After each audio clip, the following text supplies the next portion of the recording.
Morning बच्चों। आज हम पढ़ने जा रहे हैं बचपन के दिन।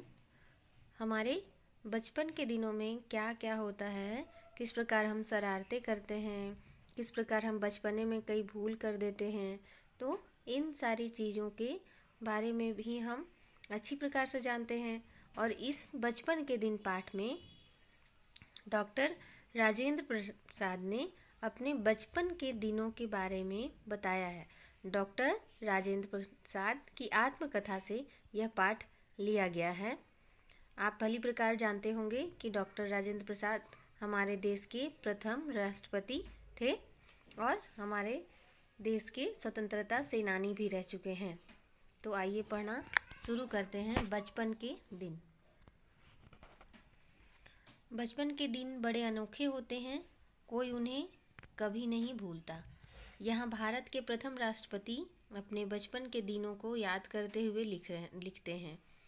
ये संस्मरण है। संस्मरण मतलब अपनी बातों को याद करके लिखना, बताना।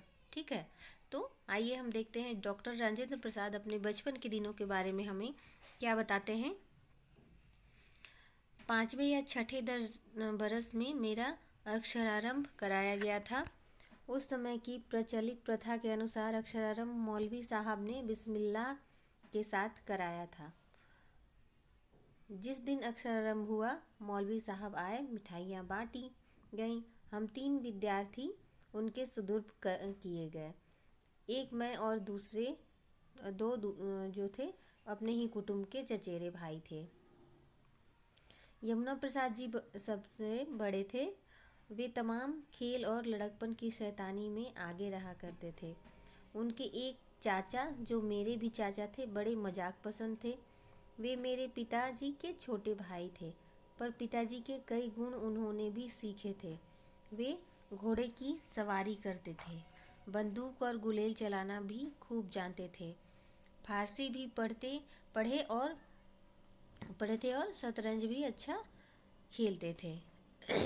तो यहाँ पे क्या लिख रहे हैं राजेंद्र प्रसाद जी कि 5वें या 6ठे बरस में 5 या 6 साल में उनके अक्षरारंभ अर्थात पढ़ाई की शुरुआत कराई गई।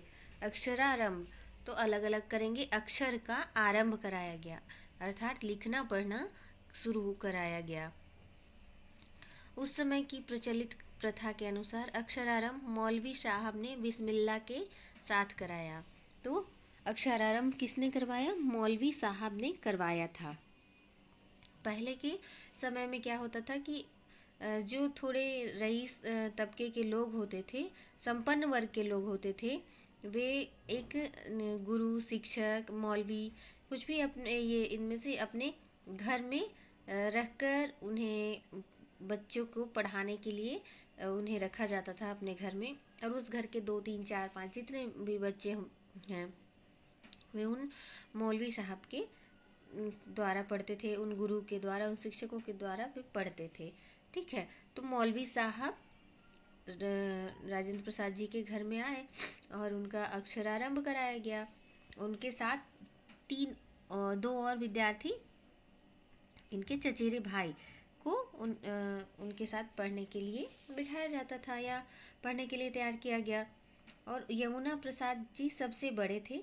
वे तमाम खेल और लड़कपन की शैतानी में आगे रहा करते थे। उनके एक चाचा, जो मेरे भी चाचा थे, बड़े मजाक पसंद थे। यमुना प्रसाद जी के चाचा और राजेंद्र प्रसाद जी के चाचा दोनों के एक ही चाचा हुए जो कि मजाक पसंद थे। वे मेरे पिताजी के छोटे भाई थे, पर पिताजी के कई गुण उन्होंने भी सीखे थे। वे घोड़े की सवारी करते थे। किसके बारे में बात हो रही है? इनके चाचा के बारे में बात हो रही है।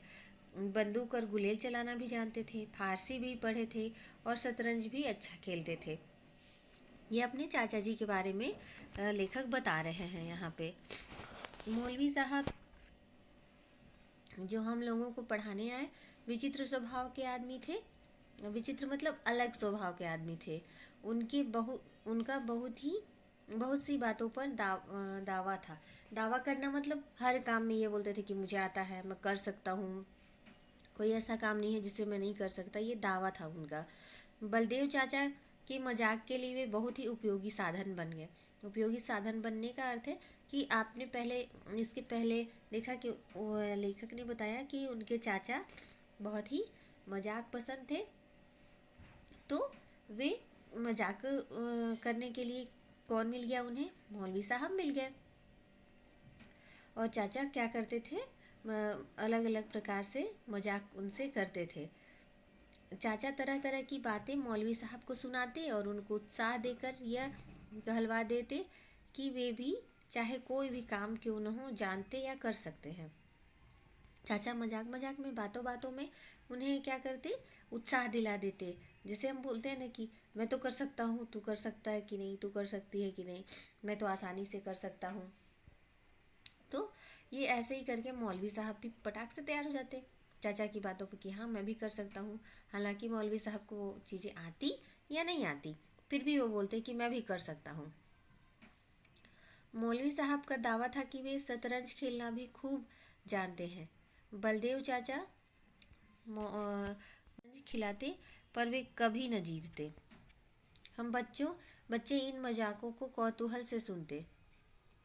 तो कौतूहल मतलब हैरानी से सुनते थे।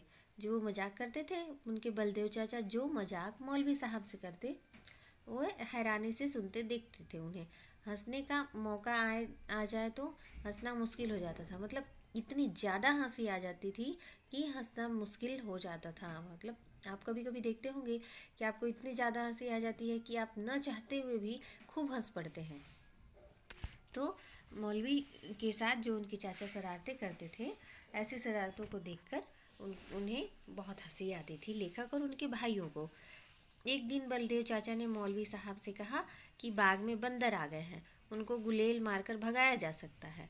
इतना सुनना था कि मौलवी साहब उठे हुए गुलेल चलाना वो उठे कि वे गुलेल चलाना क्या करें, वो बोल उठे कि वो बहुत अच्छे से गुलेल चलाना जानता हूँ, मैं उन बंदरों को मार भगाऊंगा, ऐसा मौलवी साहब बोलने लगे। बलदेव चाचा आगे देखते हैं, यहाँ पे आप देख रहे होंगे जिस प्रकार चित्र में कि बलदेव चाचा समझ गए। मजाक के लिए उन्हें बगीचे में ले गए, गुलेल और गोली उनके सुदूर करके कहा कि खूब खींचकर एक बंदर को मारिए। मौलवी साहब ने खूब खींचकर मारने की कोशिश की और क्या हुआ, बाएं हाथ के अंगूठे से तरतर खून लगने लगा। वो गोली कहाँ, गुलेल की गोली का अर्थ है बंदूक से निकालने वाली गोली नहीं, एक पत्थर जो गोल गोल होता है वही। तो वो गोली क्या हो गई, गोली उल्टा उनके हाथ में ही लग गई, मौलवी साहब के हाथ में ही लग गई और गोली बंदर के बजाय वे खुद को मार बैठे थे और उनके हाथ से खून निकलने लगा। एक दिन शाम को जब टहलने निकले तो मौलवी साहब और बलदेव चाचा भी गए और तरह तरह की बातें हो रही थी। सामने एक सांड आ गया, जैसा कि आप चित्र में देख रहे होंगे, और सबने कहा कि यह सांड लोगों को मारता है। बलदेव चाचा के इशारे पर मौलवी साहब कब डरने वाले थे। वे बेखौफ आगे बढ़े कि सांड ने उन्हें दे पटका और बलदेव चाचा ने चढ़ा दिया कि इस सांड को चाहिए, मौलवी साहब आप तो मार सकते हैं, आप बहुत हिम्मत वाले हैं। उल्टा मौलवी साहब ही मार खा के गिर पड़ते हैं। एक दिन एक दिन बलदेव चाचा ने मौलवी साहब को बंदूक चलाने की शिक्षा देनी चाहिए। कोई काम वे नहीं जानते, सबको कबूल करना मौलवी साहब अपनी शान के खिलाफ समझते थे। मतलब मौलवी साहब ऐसा बिल्कुल नहीं कहना चाहते थे कि मुझे ये काम नहीं आता। वो हर काम को बोलते कि उन्हें वह काम आता है। उन्होंने साफ कह दिया कि वे अच्छा निशाना लगा सकते हैं। वे बंदूक को लेकर चल दिए और कुछ दूरी पर एक ऊंचे दरख्त पर एक गिद्ध बैठा नजर आया। दरख्त था पेड़ पर, जैसा कि आप चित्र में देख रहे होंगे। वह काफ़ी ऊंचाई पर था और बंदूक खड़ी करके ही निशाना लगाया जा सकता था। मौलवी साहब को जो बंदूक की दी गई थी वह पुरानी किस्म की थी। मौलवी साहब ने बंदूक कभी पकड़ा